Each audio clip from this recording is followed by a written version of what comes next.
La parole est à Monsieur François-Michel Lambert pour le groupe écologiste pour 5 minutes.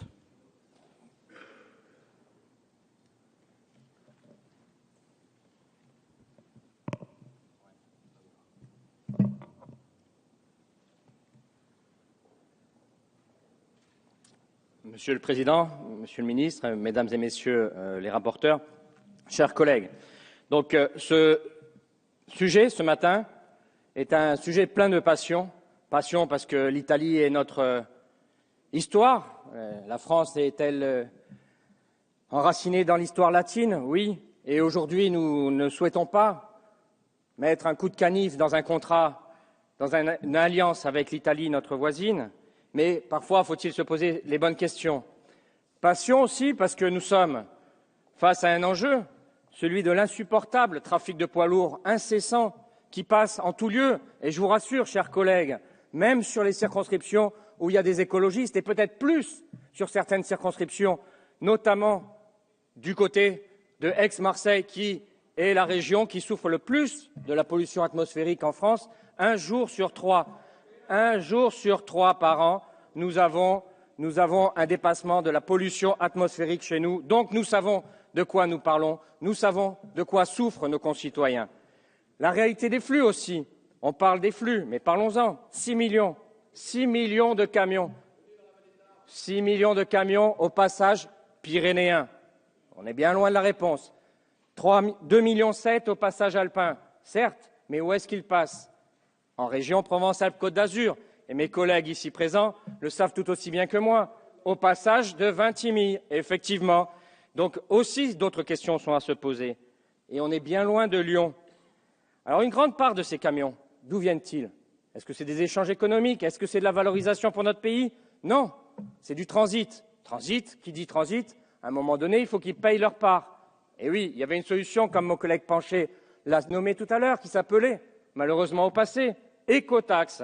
Elle a disparu, alors qu'elle nous aurait permis de freiner ces transits inutiles, plutôt que de chercher, d'investir, de dépenser de l'argent dont on a bien besoin par ailleurs, dans un projet pharaonique. Donc l'absence de l'écotaxe, c'est d'une double peine. Un, on continue à laisser le transit possible dans notre pays, et deux, on ne récupère pas des subsides, des moyens financiers pour faire nos infrastructures.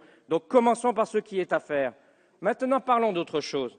Je l'ai déjà dit en commission du développement durable notamment, nous avons payé, via les ministères, des projets qui s'appellent Prédit. Des moyens financiers importants ont été mobilisés pour regarder quels seront les transports de demain.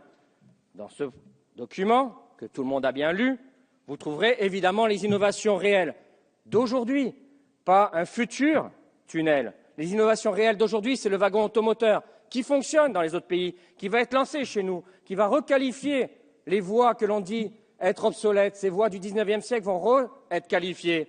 C'est les innovations, je vous invite à le lire, il est à votre disposition, comme ERTMS, pardon pour la bafouille, qui est déjà en place en Suisse de bien longtemps et qui fait passer 175 trains par jour dans un monotube sur une seule voie. 175 trains par jour, c'est une réalité que les Suisses savent mettre en place et que nous, Français, que nous, Italiens, plutôt nos amis italiens, n'arriveraient pas à mettre en place. Je n'arrive pas à saisir. C'est aussi le AirShift Air, un nouveau système. On paye, on a des résultats là-dessus. C'est 2014 le lancement, ce n'est pas 2040. Effectif et qui requalifie aussi le modèle logistique autour du ferroviaire. C'est encore l'Internet physique que les grands donneurs d'ordre sont en train de mettre en place et qui va bouleverser les flux de marchandises. Et comme mon collègue Bertrand Pancher vous a rappelé que nous avons évolué sur les échanges de marchandises entre les années 80-90 où nous avons pensé ce projet et 2010-2020 où nous sommes déjà.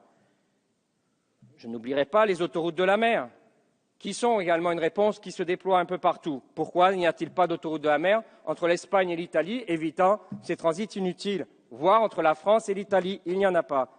Enfin, puisqu'on approche de la conclusion, on me dit, eh oui, il faut un grand gabarit comme le tunnel sous la Manche. Oui, le tunnel sous la Manche est un grand gabarit, mais juste le tunnel sous la Manche. Et les camions viennent au pied du tunnel sous la Manche, rentrent dans un grand gabarit de façon efficace, traversent et redeviennent camions de l'autre côté. Alors que là, C'est un axe depuis Lisbonne jusqu'à Kiev. Donc tout l'axe doit être au grand gabarit. Tout l'axe doit être au grand gabarit.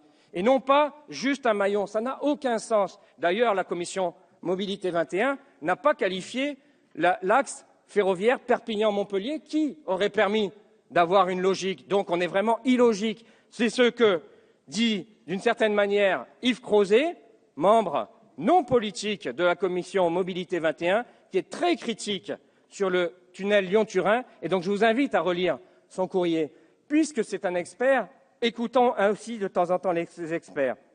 J'en suis à la conclusion.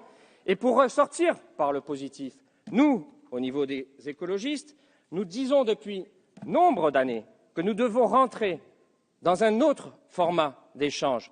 Et nous proposons un grand débat public sur tous les enjeux des traversées alpines, des Jura jusqu'à la Méditerranée, et non pas sur un seul maillon qui, comme par hasard, arriverait à résoudre tous ces problèmes alors que c'est bien plus complexe. Donc nous vous proposons plutôt de lancer un grand débat public sur les traversées alpines et non pas de signer un accord qui, in fine, avec toute l'amitié que j'ai pour l'Italie, ne résoudra en rien les enjeux et les pollutions que vous subissez, ni même amélioreront nos échanges économiques. Je vous remercie. Merci, monsieur.